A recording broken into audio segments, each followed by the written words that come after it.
ito mga idol, panoorin natin itong dalawang dalagita mga idol. Ang ganda ng boses, grabe. Talagang ma-amaze kayo dito at talagang mai-inlove kayo sa dalawang ito. Hahangaan nyo siya mga idol. So let's go, panoorin natin mga idol. Caroline. Hi, dito kami.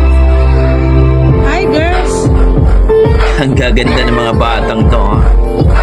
Ayan. They are both Hindi pretty. ininom. Oh.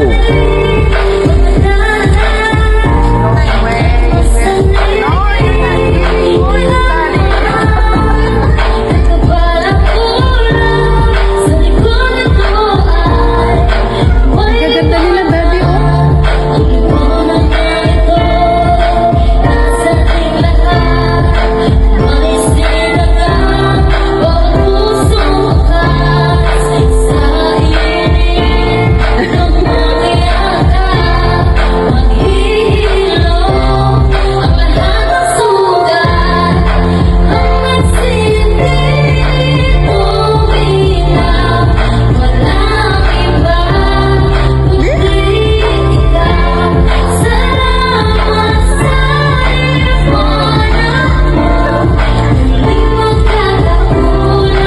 Hey, wait lang.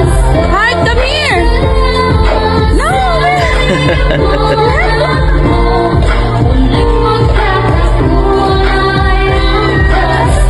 Talagang mahihiya ka dito, magbigay ng 100 lang. Ang gaganda ng boses eh. Pero mahihiyain, no?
Piso patam lang.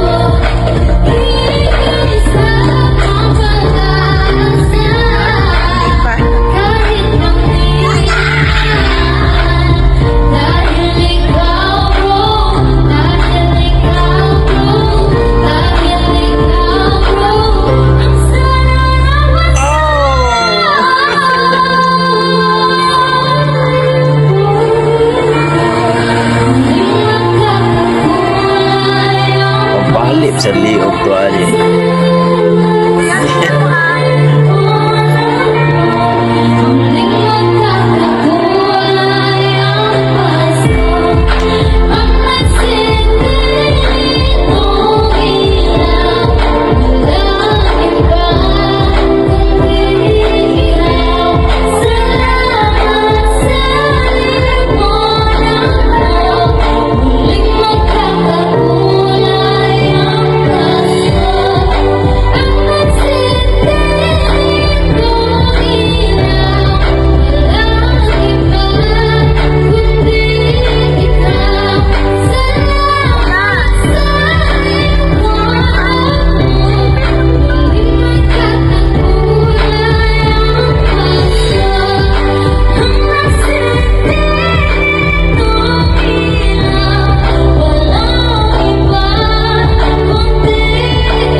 So yun po mga idol, grabe naman din.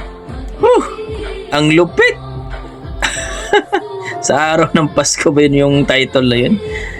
Grabe, ang lupit naman ng mga batang yun. Ang gaganda pa mga idol, no? Nangangaruling. So kung sa inyo yun mga ngaruling mga idol, magbigay lang ba kayo ng mga 100 pesos? Mukhang mahiya ka dun na, ano, you know?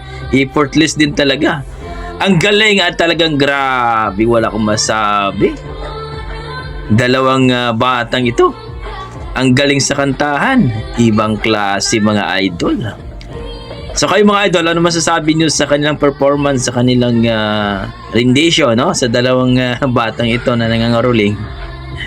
So, please comment down below mga idol para ating pag-usapan. Para sa akin mga idol, may potential. Medyo mahihain sila, pero kitang-kita naman natin mga idol na grabe.